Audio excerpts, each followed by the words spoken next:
ఇది కంద పచ్చడి. కొంతమంది కంద ముద్దకూర అని కూడా అంటారు.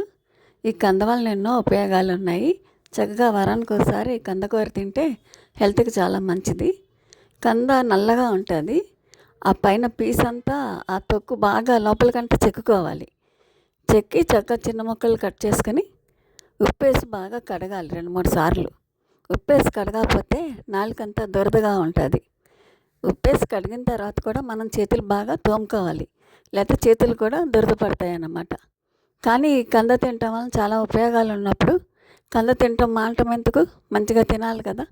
అందుకే చక్కగా ఉడకబెట్టేసుకొని కుక్కర్లో పెట్టి అది నీళ్ళు వంపేసి ఒక గ్లాసు నీళ్ళు పోసి ఉడకబెట్టుకోవాలి. నీళ్ళు వంపేసిన తర్వాత ఒక స్పూన్ ఉప్పు, ఒక హాఫ్ స్పూన్ పసుపు వేసుకోవాలి.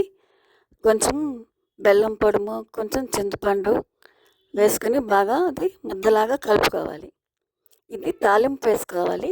నూనె, ఎండుమిరపకాయ, కరివేపాకు, మినపప్పు, శనగపప్పు, ఆవాలు, జీలకర్ర అన్నీ పోపు సామాను వేసుకుంటాం. బాణలు పెట్టి నూనె వేసుకొని ఈ పోపు సామాన్ అంతా వేసి కొంచెం బాగా ఎర్రగా వేపుకోవాలి. ఈ కంద వల్ల కొలెస్ట్రాల్ తగ్గుతుంది. దీంట్లో ఒమేగా 3 ఫ్యాటీ ఉంది. పైగా ఇది కందకి వాపు, నొప్పులు తగ్గించే గుణం ఉంది. ఓవర్ బ్లీడింగ్ అయ్యే వాళ్ళు కూడా ఇది తింటే రక్తస్రావం కంట్రోల్లో ఉంటుంది. ఇది మొలలు వస్తాయి కదా కొంతమందికి, అది కూడా తగ్గుతుంది. దీనివల్ల చాలా ఉపయోగాలు ఉన్నాయి. ఊపిరితిత్తుల్లో కఫం తగ్గిస్తుంది. ఇంకా పీచు ఎక్కువ ఉండటం వలన బాగా అరుగుదల ఉంటుంది. నూలు పురుగులు ఉంటాయి కదా పొట్టలో చాలామందికి, ఇది తినటం వలన అవి పోతాయి అన్నమాట.